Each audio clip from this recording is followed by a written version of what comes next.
रचैहा। लाश पे चढ़ के हमरा ससुरा तो जइहा।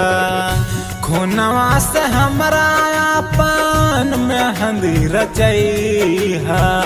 लाश पे चढ़ के हमरा ससुरा तो जइहा।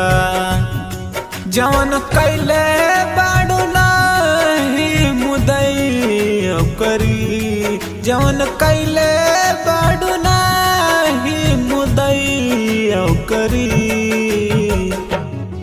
तोहर माडो सजो गोरी हमारा अरथी सजी। तोहर माडो सजो गोरी हमारा अरथी सजी।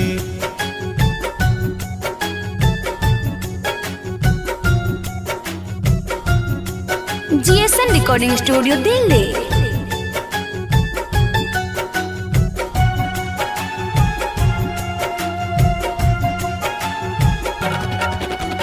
सीना में अब दिल नहीं खे तू तोड़ दिलू हर जाए।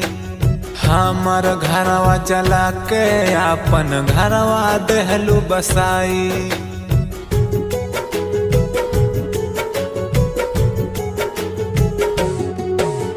सीना में जब दिल नहीं खे तू तोड़ दिलू हर जाए। हमर घरवा जला के दिहलू अपना घरवा बसाई। दिल तोहरा कवन तोरी दुआई हम करी। दिल तोहरा कवन तोरी दुआई हम करी। तोहर माडो सजो गोरी हमारा अरथी जली। तोहर माडो सजो गोरी हमारा अरथी जली।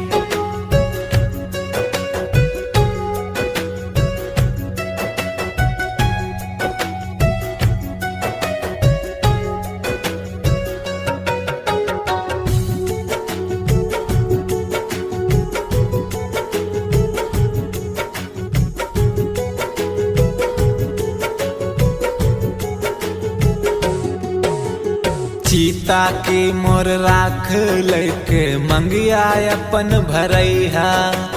कोमल प्रेमी के छोड़ी तू ससुरा में तड़पत रहिहा।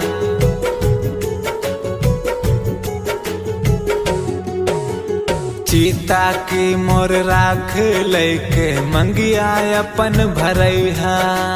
कोमल प्रेमी के छोड़लू तू ससुरा में तड़पत रहिया। छोड़ जाता ने दुनिया हम ये घड़ी। छोड़ जाता ने दुनिया हम ये घड़ी। तोहर माडो सजो गोरी हमारा अरथी जली। तोहर माडो सजो गोरी हमारा अरथी जली। RCM म्यूजिक न्यू ऐप अभी डाउनलोड कीजिए हमारे गूगल प्ले स्टोर से और पाए भोजपुरी लोकगीतों का एक से बढ़कर एक ऑडियो वीडियो सॉन्ग बिल्कुल मुफ्त।